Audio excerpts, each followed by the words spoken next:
ಚಂದನ್ ಶೆಟ್ಟಿ, ನಿವೇದಿತಾ ಗೌಡ ಚಂದನವನದ ಈ ಕ್ಯೂಟ್ ಜೋಡಿ ಕೆಲ ದಿನಗಳ ಹಿಂದಷ್ಟೇ ದೂರ ಆಗಿದ್ದರು. ಇದರ ಬೆನ್ನಲ್ಲೇ ಅನೇಕ ಊಹಾಪೋಹಗಳು ಕೂಡ ಹರಿದಾಡ್ತಾ ಇದ್ವು.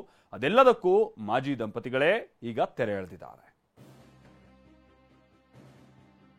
Will you marry me?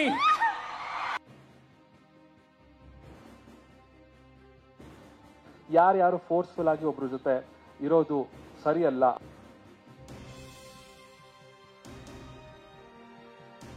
ಮಾನಸಿಕ ನೋವು ಅನುಭವಿಸಿಕೊಂಡು ಒಟ್ಟಿಗೆ ಬದುಕಲು ಸಾಧ್ಯವಿಲ್ಲ. ಮೂರನೇ ವ್ಯಕ್ತಿ ಜೊತೆ ಸಂಬಂಧ ಕಲ್ಪಿಸೋದು ಸರಿಯಲ್ಲ ಎಂದ ಚಂದನ್. ಹೌದು, ಡಿವೋರ್ಸ್ ಬಳಿಕ ಚಂದನ್ ಶೆಟ್ಟಿ ಹಾಗೂ ನಿವೇದಿತಾ ಪೋಸ್ಟ್ ಮಾಡಿ ವಿಷಯ ತಿಳಿಸಿದ್ರು.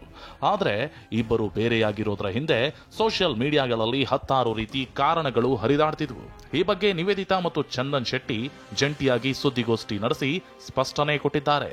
ಬೆಂಗಳೂರಿನಲ್ಲಿ ಮಾತನಾಡಿದ ಚಂದನ್ ಶೆಟ್ಟಿ, ಮಗು ಮಾಡಿಕೊಳ್ಳುವ ವಿಷಯಕ್ಕೆ ನಾವು ಬೇರೆಯಾಗಿದ್ದೀವಿ ಅನ್ನೋದೆಲ್ಲ ಸುಳ್ಳು ಅಂದ್ರು. ಆದ್ರೆ ನಿವೇದಿತಾಗೆ ನಾನು ತುಂಬಾ ಫೋರ್ಸ್ ಮಾಡ್ತಿದ್ದೆ ಮಕ್ಕಳು ಮಾಡ್ಕೊಳ್ಳೋಣ ಅಂತ, ಆಕೆ ಬೇಡ ಅಂತ ಹೇಳ್ತಾ ಇದ್ಲು, ಅದಕ್ಕೋಸ್ಕರ ಈ ರೀತಿ ಆಗಿದೆ ಅನ್ನೋ ಒಂದು ವದಂತಿ ಕೂಡ ಕೇಳಿ ಬರ್ತಾ ಇದೆ. ಸೊ ಅದು ಕೂಡ ಸುಳ್ಳು. ಇದು ಏನ್ ವದಂತಿ ನೀವೆಲ್ಲರೂ ಕೇಳ್ತಾ ಇದ್ದೀರಾ, ಇದು ನಮ್ಮ ಒಂದು ವಿಚ್ಛೇದನಕ್ಕೆ ಕಾರಣ ಅಲ್ಲ.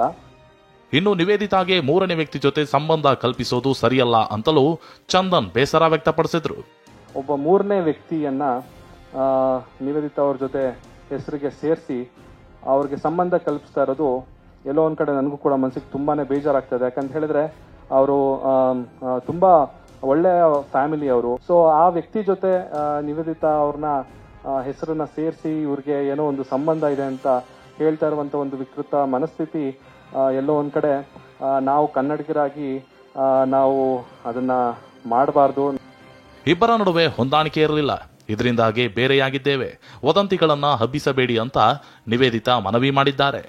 ನಮ್ಮಿಬ್ಬರ ಮಧ್ಯೆ ಜಸ್ಟ್ ನಾವು ಕಂಪ್ಯಾಟಬಲ್ ಆಗಿರಲಿಲ್ಲ ಅನ್ನೋ ಒಂದೇ ಕಾರಣಕ್ಕೆ ಅದು ಡೈಲಿ ಅಲ್ಲ, ಒಂದು ಯಾವಾಗ ತುಂಬ ಕಾನ್ಫ್ಲಿಕ್ಟ್ಸ್ನ ರೇಸ್ ಬರ್ತಿದ್ದರಿಂದ ನಾವು ಈ ಒಂದು ಡಿಸಿಷನ್ಗೆ ಬಂದಿದ್ದೀವಿ. ಅದ್ರ ಬಿಟ್ಟು ಬೇರೆ ಯಾವುದೇ ಥರ ಇವಾಗ ಸ್ಪೆಕ್ಯುಲೇಟ್ ಮಾಡ್ತಿದ್ದಾರೆ, ಒಂದಷ್ಟು ಹರ್ಟ್ ಆಗೋ ಥರ ಫಾಲ್ಸ್ ರೂಮರ್ಸ್ ಎಲ್ಲ ಸ್ಪ್ರೆಡ್ ಆಗ್ತಿರೋ ಥರ ಯಾವುದೂ ಇಲ್ಲ. ಏನೇ ಹೇಳಿ, ಚಂದನ್ ನಿವೇದಿತಾ ಡಿವೋರ್ಸ್ ಬಗ್ಗೆ ಹತ್ತಾರು ರೀತಿಯ ಕಾರಣಗಳು ಹರಿದಾಡ್ತಿದ್ವು. ಆದರೆ ಅದಕ್ಕೆಲ್ಲ ಇಬ್ಬರೇ ನೇರವಾಗಿ ತೆರೆ ಎಳೆದಿದ್ದಾರೆ.